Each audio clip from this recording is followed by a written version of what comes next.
the prosecutor on the jury trials where we discovered whether the research stuff, and they would pull the paper out and have to read it. I need to work on that. Yeah. And it's only in certain areas that are super overrated. But we do get a lot of them. Yeah. 13 answer. You gonna make it? Exactly what, yeah. Scream it. Yeah, with plant, like planning. Please. Right. But that would have made it with that. Well, I was the if terms of me making it today, so. That'd be flash. You know, Yeah. I think the Super Bowl. Feeling For this- good today, or- Basically, they're not, they will recommend for the. Work. Did you guys know? Spread zone. Yeah, it's just somewhere that you like something. It reads is. My late. Not really. So 2 more minutes. It's good. I sign in by the time it gets to work. Okay.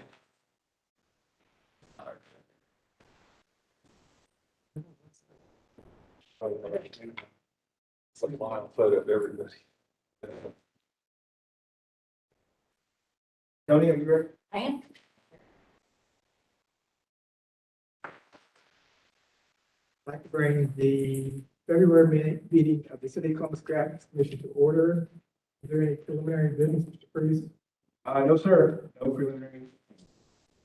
We'll call the first case, it's GC 21-022, 5438 North Hampton Road. Would the applicant please come forward?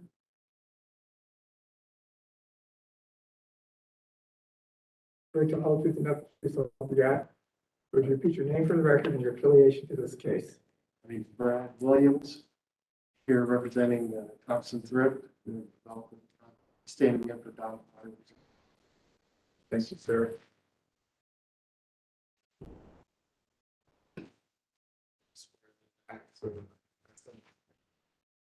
That's my job. Staff. Rachel, hold truth about the truth up you got. Repeat your name for the record and your affiliations to this. You got. Davey Free, sitting on the staff. Bill Bennett, City of Columbus staff. Michael Merritt, City of Columbus staff. Adam Trimmer, sitting on the staff. I knew it. City of Columbus staff. Yeah. Thank you. Okay. Who's presenting this one, Mr. Bench? Thank you, Mr. Chairman. 5438 North Hamilton Road is located on the east side of North Hamilton Road, approximately 900 feet north of Thompson Road, served by the Northland Community Council and the Commercial Plan Development District. The 1 acre site is developed with a new bank and associated parking. Surrounding uses include a condominium complex to the west, vacant commercial land to the east, and a gas station to the south. To the north is a single unit dwelling located in Plain Township. The applicant proposes to legitimize the construction of the ground sign along North Hamilton Road. Variances are to allow a ground sign to be directed to the same street as side wall signs and to allow a ground sign where the allowable graphic area for wall signs is utilized on the adjacent sidewalls. These two variances are a little bit overlapping, so let me know if you need clarification. Permits were issued in January 2021 for 6 wall signs on the west. We could show those in the west, north, and south elevations using City Code 337720E, which allows them to wrap their allowable graphic area around the side facades, plural, as long as no ground sign is present. The permits were issued without mention of any proposed ground sign at the time. And I should mention, here we go. A separate entity had also applied for a ground sign and received the permit erroneously in December 2020. The permit was consequently revoked, and a zoning code violation notice was issued. However, the permit was issued as well erroneously, so there was some confusion for the applicant. The site plan shows that the distance of the ground sign is more than 15 feet from the right of way on Hamilton Road and the unnamed adjacent road bounding the south side of the site. This is consistent with the Northland Development Standards. Therefore, Planning Division is supportive of the proposed variances and would also support fewer signs if proposed. Northland Community Council recommended approval of the request, and city departments can recommend approval. The proposal is consistent with the Northland Development Standards, which recommend ground signs be placed at least 15 feet from the rights of way. And we recommend that condition that the ground sign should stay a minimum of 15 feet from both the right of way and the southern lot line, and that the applicant commit to the stamped sign exhibit. Mr. Chairman. Sir, would you like to present your case? Phil covered most of the items there pretty clearly. I think we did have an issue where two sign vendors had come in to secure the permits for those. There was that overlapping issuance of the permit, so both sign vendors did proceed with the work under those approved permits. So our hope is here that we can get this variance and clear that up and allow that sign to remain. Thank you. Is there anyone else who would like to speak to this case?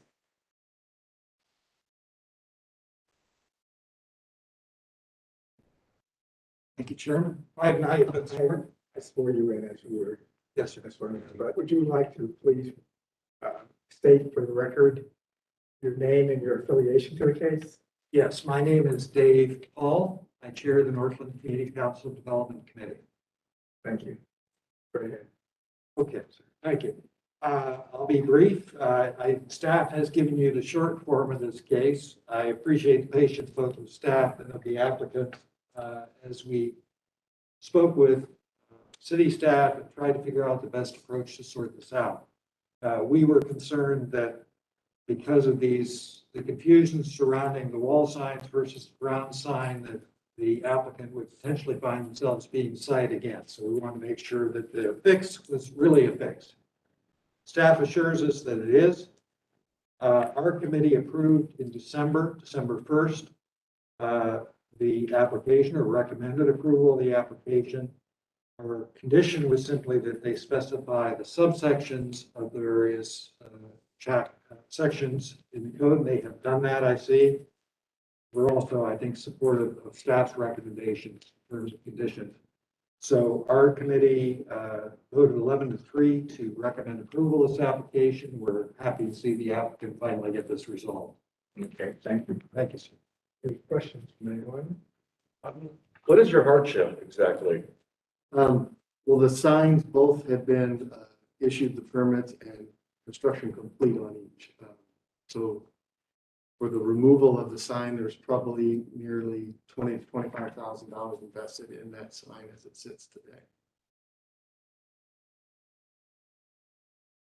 I'm not quite sure I understand what the two different entities were that applied for the signage. I think there were two different sign vendors, one for the building occupant and then us as the developer of the sign.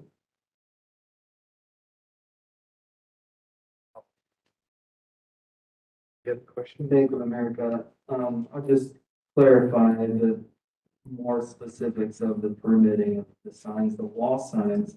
At the time that they were permitted, at the time the wall signs were permitted by one entity, there was no ground sign proposed. Or there was no ground sign mentioned, and that was submitted. If it had, the ground sign that was then submitted, the permitted ground sign that was submitted would have been denied, but it was issued without the knowledge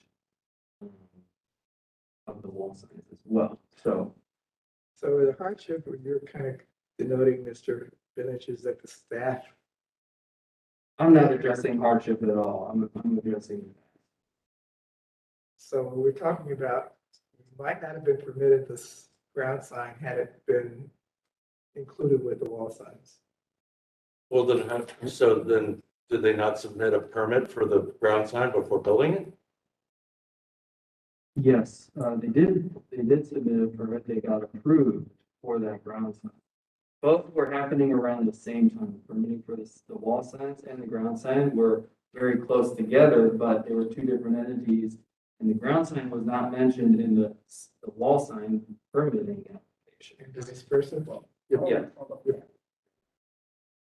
Yeah, so the side wall signs were permitted based on the allowance in 7720E, which allows you to take your allowable graphic area and wrap it around the sidewall signs, as long as you don't have a ground sign directed to the same street. And so when the ground sign was permitted, approved, it was an erroneous approval because it was never mentioned. And it should be noted, the ground sign and the wall sign were installed by two different sign companies, and they were subsequently reviewed by two different zoning clearance officers. So it's a case of the left hand not knowing what the right hand was doing because they were submitted so close together. If I might If add, it's really that we erred. Well, to be clear, the two entities that submitted were not talking to each other, and they should have included in the wall sign package that we're also proposing a ground sign. Who knows why the two entities, were made, I believe- aware. sorry, I believe when the wall sign vendor had submitted their application, they were going in with the understanding that a variance may be needed. They were asked, are you putting a ground sign? And they were not themselves. So there's where so they said no, and then I think they were instructed that, well, then a variance is not required for the sign permit they were after. So I think that's where the gap. I'm surprised this doesn't happen more often. Mr. Boyd. So what I'm looking at on the building has the wall signs. That is how it is. So it has the Merrill Lynch and it has Bank of America, two entities. And because of not the front wall signs would be okay, the side wall signs were in conflict with the ground signs. Is that right?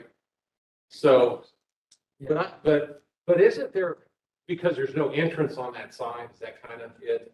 I mean, if there was an entrance on both sides, you'd be allowed wall signs on both of them, plus the ground sign. So right now, the way I'm looking at it, the lack of that entrance to that, and I don't know what the square footages are, isn't, I mean, it doesn't look outrageous or anything like that, but really, if you didn't have. And then the other thing is the street, what, it's Morrison, so it's a 90 degree, it's not like angled or anything like that. It looks angled, in this photo. That's it. More of a private drive. I'm trying to come up with hardship here, guys. You know, I'm working hard on it. But it just seems to me, because it was a two tenant, it is two tenants, right? I mean, Merrill Lynch and Bank of America are the two different entities. It's the same organization. Bank of America owns Merrill. Okay. Sounds to me. It's our error. No, I know, I get that, but I'm thinking that there is like a hardship also. City attorney. Yeah, I don't have a mic, but I'll talk loud. So again, just to direct the commission to 3382.05A, that's the provision that allows for the hardship. And there's three different enumerated reasons why a hardship can be, how a hardship can be found, and then in conjunction with the not being injurious to neighboring property. So again, it's well within your authority to question the appellant about anything that could relate to any of the enumerated reasons for a hardship. So you don't have to necessarily, as you indicated, find one if you ask the right questions and then fit those facts into what's in the law.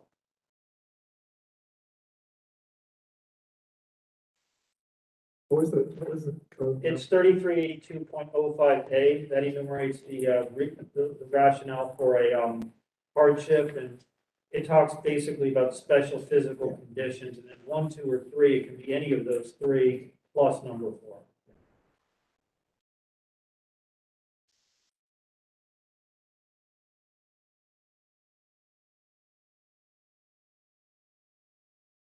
I mean, to me, I look at it, without that ground sign, you sort of miss the building. Mike, he's telling you to ask questions to the applicant.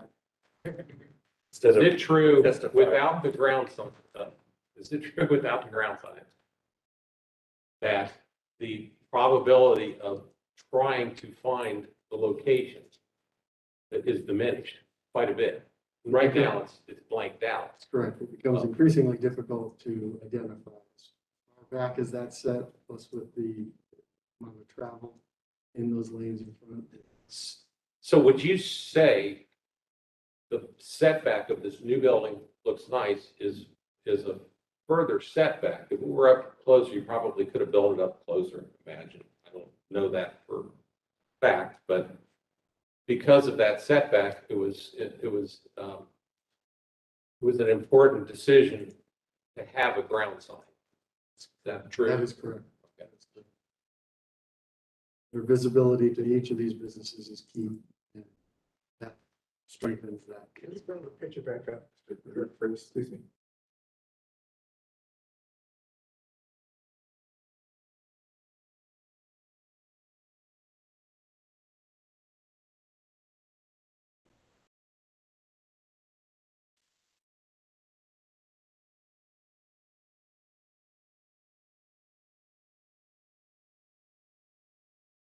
This is not a signaled intersection either. It's at speed between signals.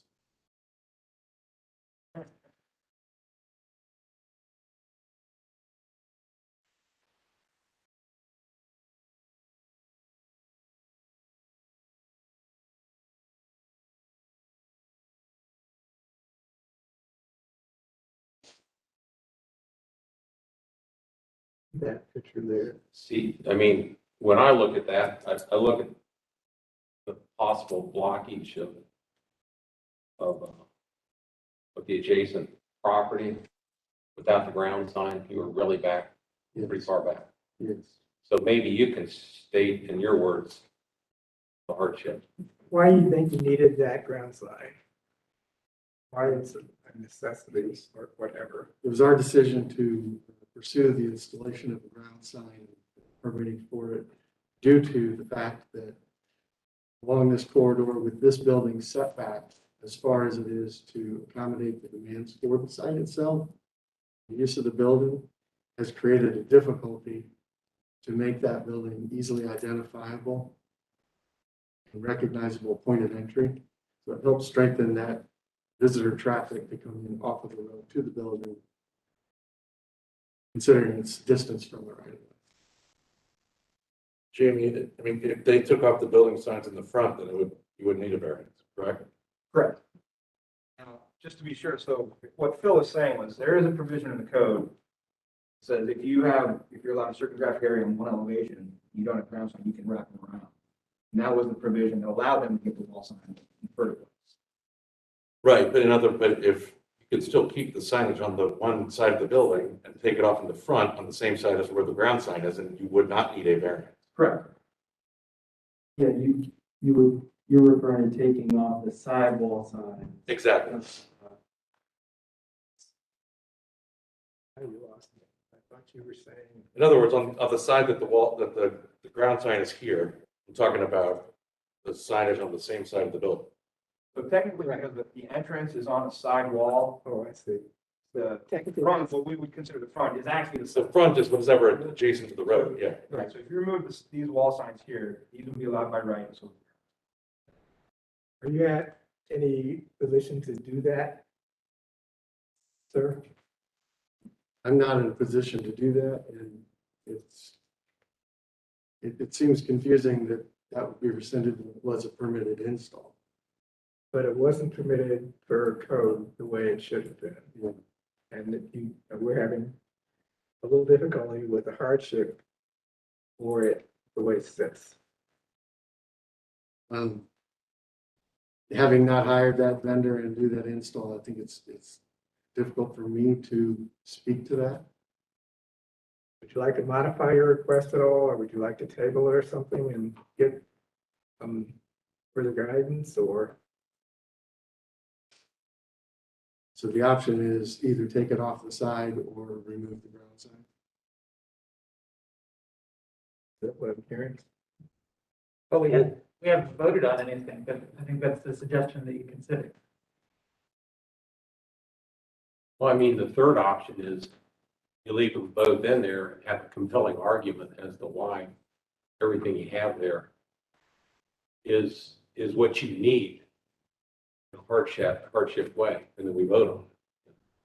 You want to take the opportunity now to have us vote on it for your stated hardship, you can.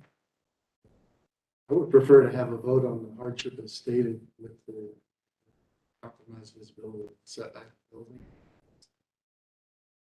Okay. Having heard that, do I have anyone else like to speak this case? Seeing them, do I have a motion for the finding of fact?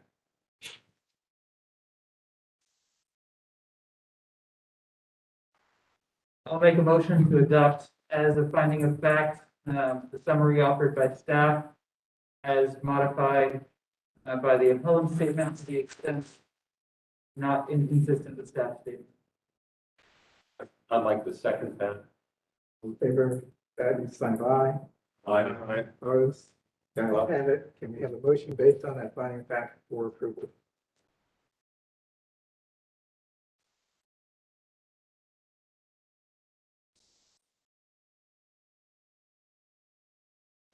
Don't hear a motion. Failing a motion. I'd like to make a motion to proceed with voting based on the finding of facts. Call the roll, Mr. Curtis. To clarify, do we need to make a motion to approve or disapprove? Just to approve. Yeah, I mean, there needs to be some affirmative, whether a motion to approve the variance Motion to or approve to based deny on the the finding. findings. I'm making a motion to approve Based on the finding of fact. based on the finding of facts for this variance. Mr. Bender, Yes. Mr. Carey, No, Mr. Williams, No. Mr. Cooperman, No. Mr. Boyd, Yes. Chair Thompson. No. Let's clear his option to finish. In terms of compliance, I believe the ground plan permit has been revoked. Not 100% sure that there was a violation and the permit might have been revoked, but I'm not 100% sure. In any case, it would need to come into compliance either by removing the ground sign or by removing the sidewalk. May I make a suggestion? Sidewall sign, you could have one, but you're limited to the square footage of it. And I can't remember, is it like 10 square feet? 16. 16. So the thing to do on that sidewall is to redo a sign on the side. And you could have both entities, but and keep them together, not apart, and keep them within 16 square feet. 16 square feet on one sidewall. Yeah. And how are you defining the sidewalk? Well, it would be the south or the north. Yeah. Where the door is, fine. That's okay. Ground sign's okay, but if you change the two wall signs, take them down, turn them into 16 square feet together, maybe move it up farther towards the front, maybe. That would be, need a permit on this. We can definitely follow up and talk. Thank you, Mr.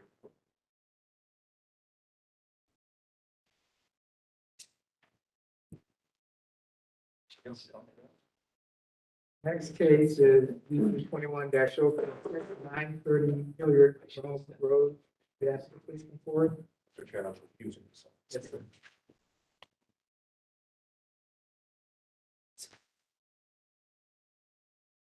Ladies, good to see you again. First of all, truth and notice yourself, God. I do. Would you give your name for the record and your affiliations to this case? Hi, my name is Rebecca Green, and I'm with Zoning Resources. You're the agent, the applicant. You, Cindy Kinnery, I'm with Zoning Resources, Zoning Resources is the agent for the applicant. Jim, who's presenting this one? Mr. I am. Curtis?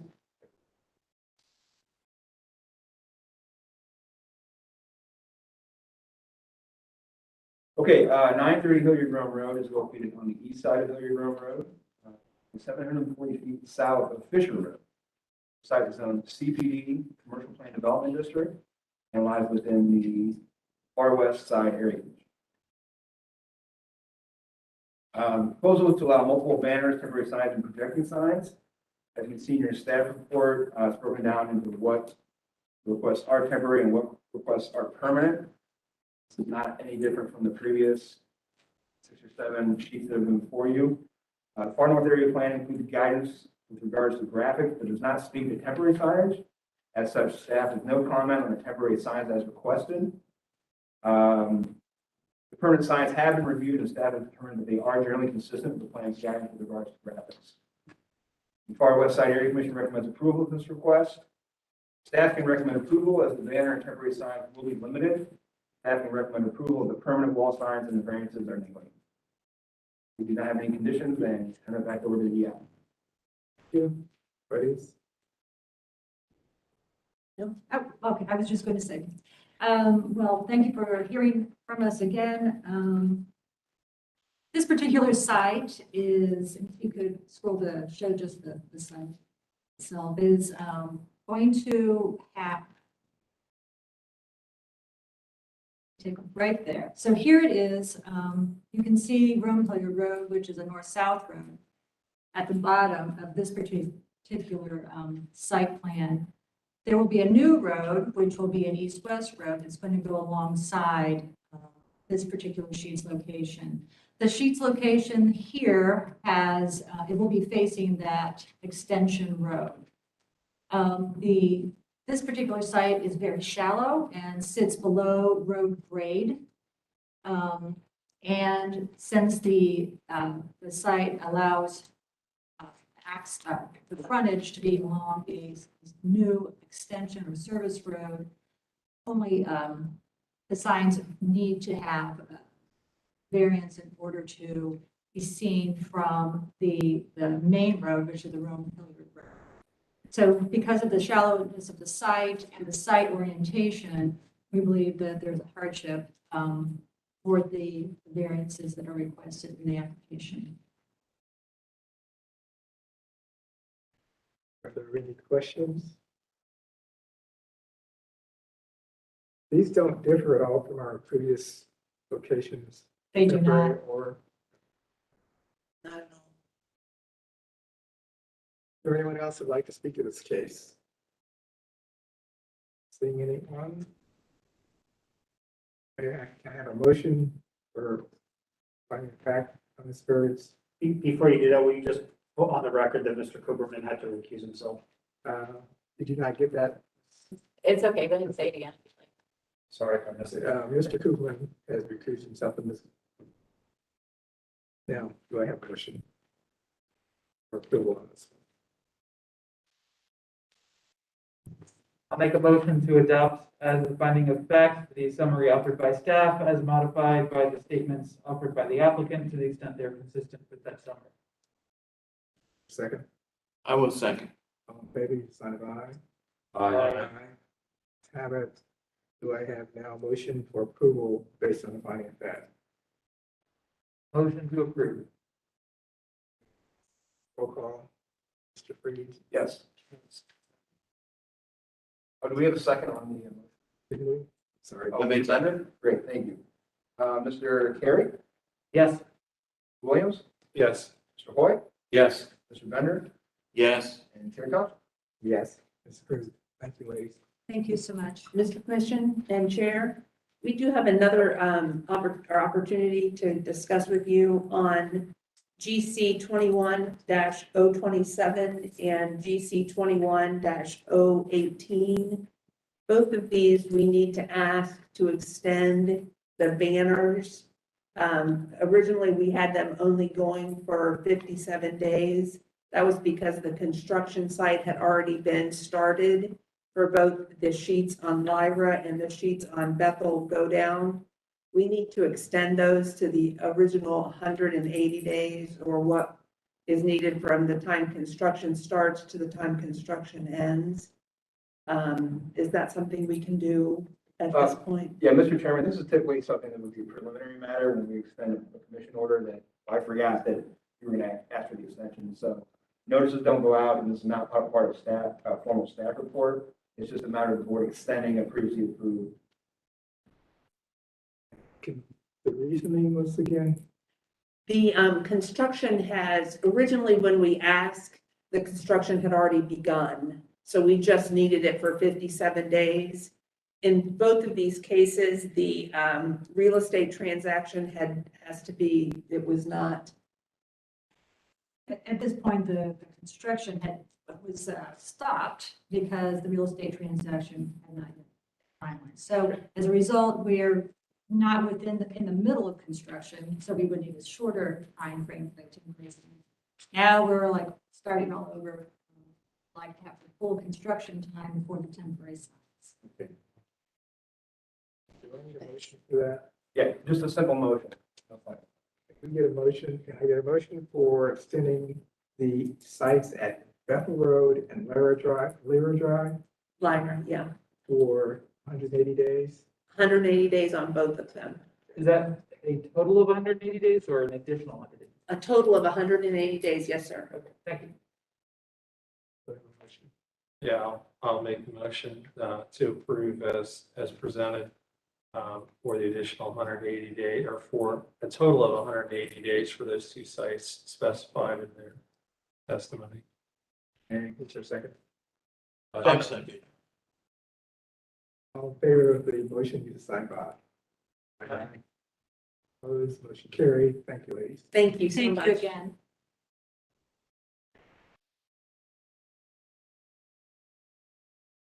Our next case is GC 21-050-3330 Indianola Avenue, the applicant, please come forward.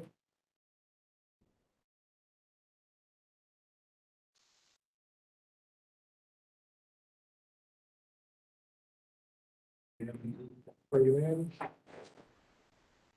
Swear to tell the whole truth and nothing but the truth, so help you God. Yes, Would you repeat your name for the record and your affiliation to this case? Tammy Woods, I'm here for technical group. Thank you. Mr. Morat, you present this one. I am, thank you. Thank you, Mr. Chairman. So the GC 21-050 at 3330 Indianola Avenue. This is located on the east side of Indianola Avenue, approximately 240 feet north of East North Broadway. And this is within the Clintonville Area Commission Zone C4. The 0.73 acre site is being redeveloped with a new drive-through restaurant. The site is surrounded by commercial developments and an apartment building along the Indianola Avenue corridor to the north and west. South and east are single unit dwellings that front East North Broadway. The site is also located within the boundaries of the Indianola Avenue Oakland Park urban commercial overlay. The applicant proposes to install an automatic changeable copy menu order board. A variance is requested to allow automatic changeable copy for the menu order board only in the urban commercial overlay. The Clintonville area plan states that new development is very important to ensure the long-term economic viability of all neighborhoods. However, it also needs to respect the character of the surrounding buildings as well as the neighborhood as a whole. Although LED graphics are discouraged, staff recognizes that the two proposed digital menu boards are for the site's internal use only, are not meant to be visible from the right of way, and respect the character of the surrounding neighborhood. For these reasons, planning supports the variances. The Division of Traffic Management has no comments. Since the writing of this report, a recommendation from the Clintonville Area Commission has been received. They recommended approval 8-0 with one abstention. City departments can recommend approval. Staff has consistently recommended approval to automatic changeable copy signs in commercial overlays, as well as in CPD districts for fuel pricing and digital menu order boards only. And we would condition this on the automatic changeable copy only applying to said menu order board. Okay. Happy to answer any questions. Thank you. Ms. Williams, would you like to add anything to your case? I went to the area commission meeting last Thursday and they did approve it.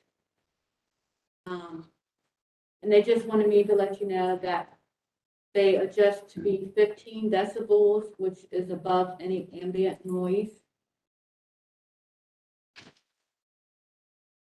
As a condition, you're saying?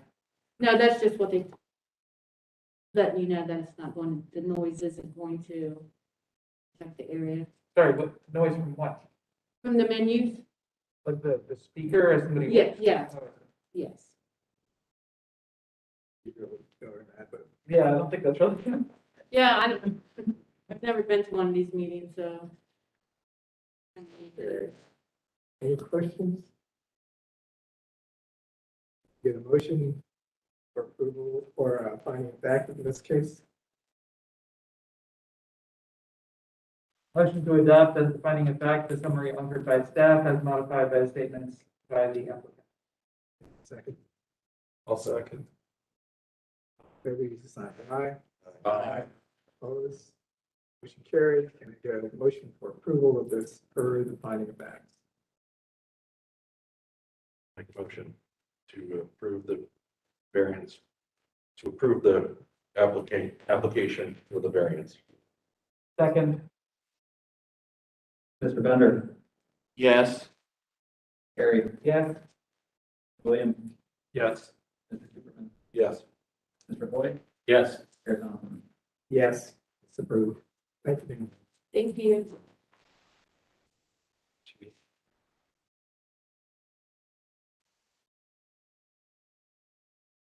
Next case is GC 21-051, 4960 East Dublin Granville Road. The applicant is report.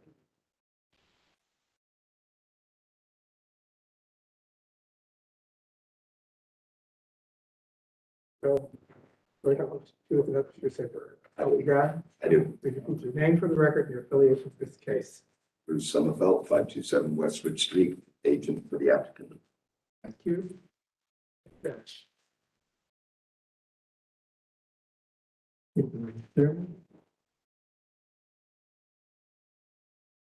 4960 East Dublin Granville Road is located on the north side of East Dublin Granville Road, approximately 890 feet west of North Hamilton Road, served by the Northland Community Council and some commercial plan development. The 11-acre site is currently being developed with an office building and associated parking. Surrounding uses include an office building to the west, Ohio 161 Expressway to the north, a new hotel, and vacant land to the east, and vacant commercial land to the south. The applicant proposes to locate the entrance and parking in front along East Dublin Granville and the building in the rear along 161. The applicant proposes to install one 12-foot tall multi-tenant ground sign at the entrance, which would be located in this general area, and two wall signs on the top level, which would be the 5th story of the north elevation, which is facing 161. Variances are to allow the ground sign base to be brick instead of limestone, to allow one lower tenant wall sign to be placed on the 5th story, to allow two tenant wall signs to be placed above the 2nd floor, and to allow two wall signs on the north elevation, which does not have a public entrance. Some of these overlap. The Northland standards recommend a signage be integrated with the design and development of the site. Both signage is consistent with the currently existing commercial buildings and is therefore supported by planning division. Northland Community Council recommend approval of the request with one condition, that the placement of the two wall signs be limited to approximately those locations shown on the sign exhibits and building elevations for the north elevation. And that is reflected in city staff condition recommendation. City departments recommend approval. The proposal is consistent with the area plan and that the signage is integrated with the design and development of the site and is consistent with currently existing commercial buildings. And again, the condition that the applicant commit to the stamp sign exhibit. Thank you. Summerfeld? Thank you. Members of the board. It's really, the request in front of you is threefold in scope. for two wall signs at the monument, as staff pointed out to you. In summary, the wall signs require the variance because the north elevation does have street frontage, but it doesn't have any public entrance, which is the new addition to the graphics code of the recent months. And the visibility and high traffic on the north elevation facing the expressway is a very functional location for signage. Both signs that we're requesting for the wall signs really meet the spirit of the intended code, both in size and design. The total square footage for both signs, I believe, is 475 square feet, where the building is entitled to 562 square feet. So there's about 92 square feet left over of allowable signage square footage. The placement of the signs on the upper level is partially to do with the topographical layout of the elevation of the development, and also because these are major anchors within the building.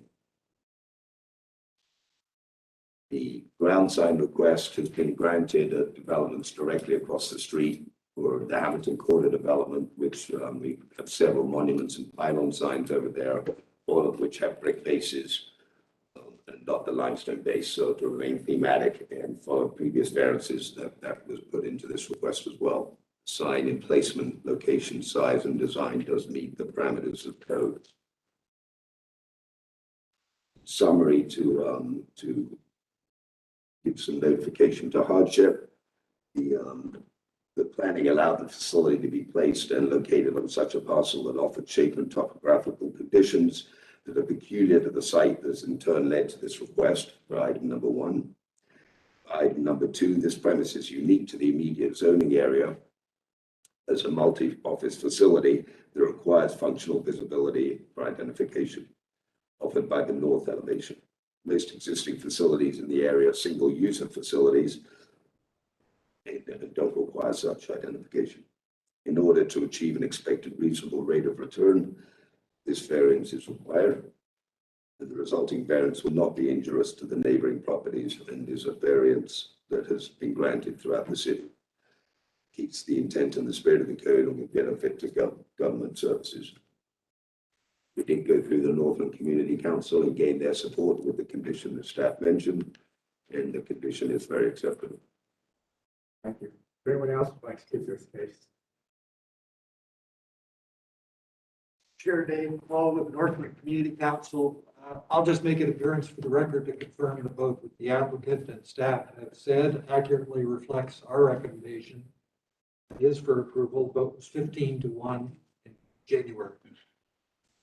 Thank you, Mr. Paul. Thank you, sir. Do we have a motion to approve finding back on this variance? I'll make a motion that based on the evidence presented, the applicant has demonstrated a hardship. Is there a second? Second. You, all in favor, you sign of aye. Aye. Opposed? Ayes have it. Can I now have a motion for approval of this further finding of fact?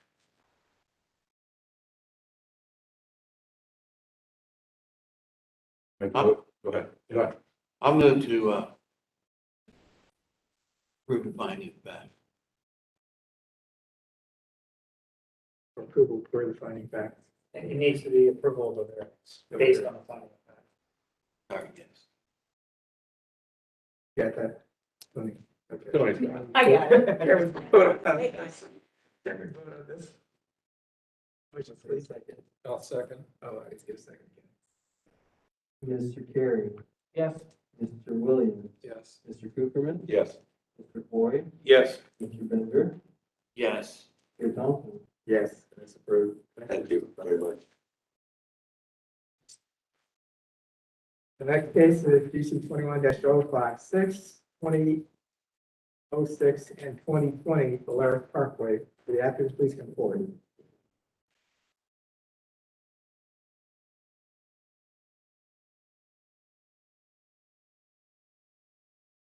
First, I'll truth and nothing but truth, so help you God. I do. Would you repeat your name for the record and your affiliation to this case? My name is Pete Hatcher, and I am the agent of the applicant. Would you mind spelling it, sir?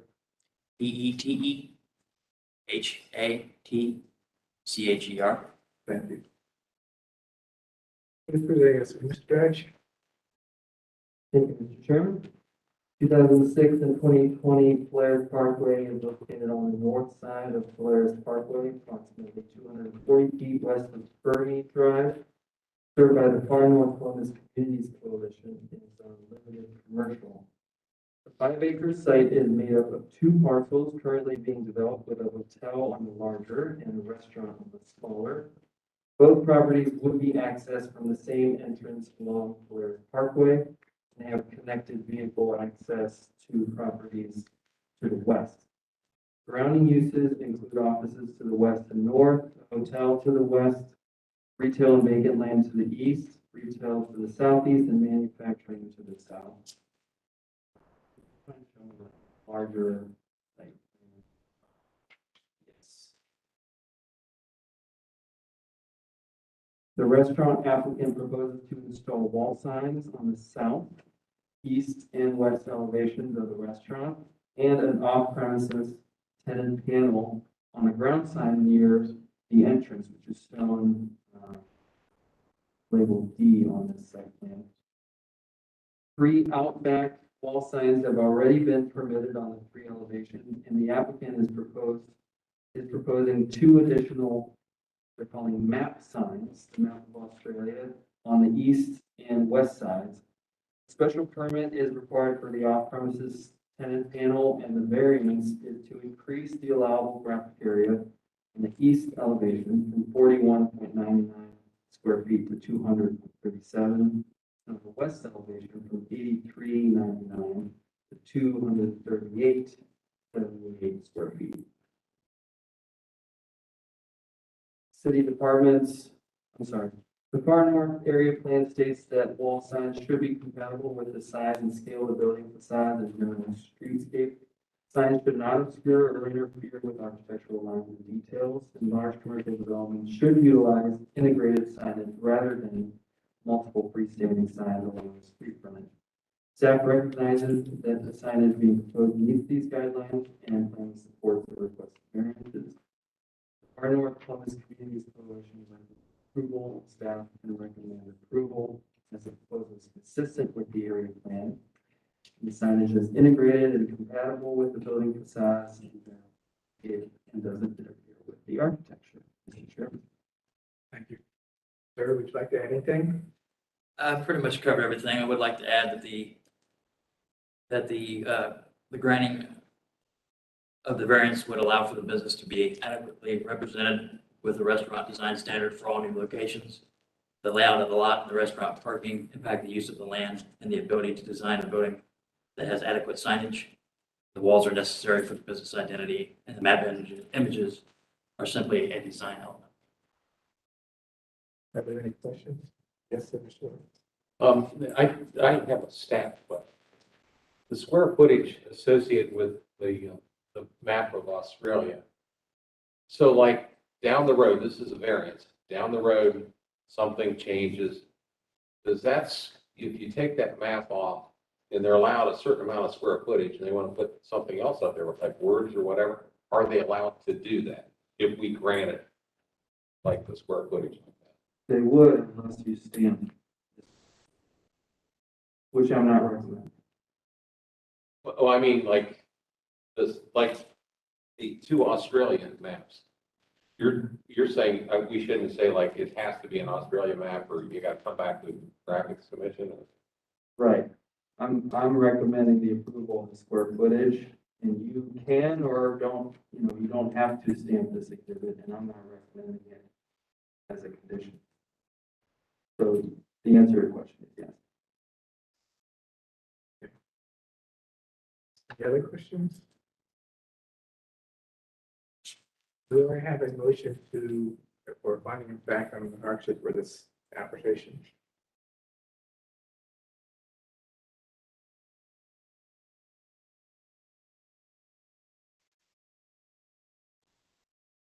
I'll make a motion to adopt as the finding of fact the summary offered by staff as modified by the statements of the applicant to the extent that they are consistent with the staff summary. Is there a second? Second. All in favor of the motion as proposed, stand by. Aye. Motion passes. And I now have a motion for approval based on the finding of fact.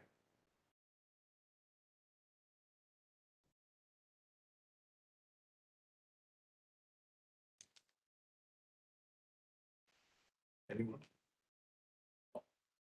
I'll make a motion to approve the variance based on the finding of fact. Give a second. Second. Call the roll. Mr. Williams, Yes. Mr. Cooperman, Yes. Mr. Hoy, Yes. Mr. Bender, Yes. Mr. Carey, No, Chair Johnson. Yes. Approved. Thank you, sir. Thank you.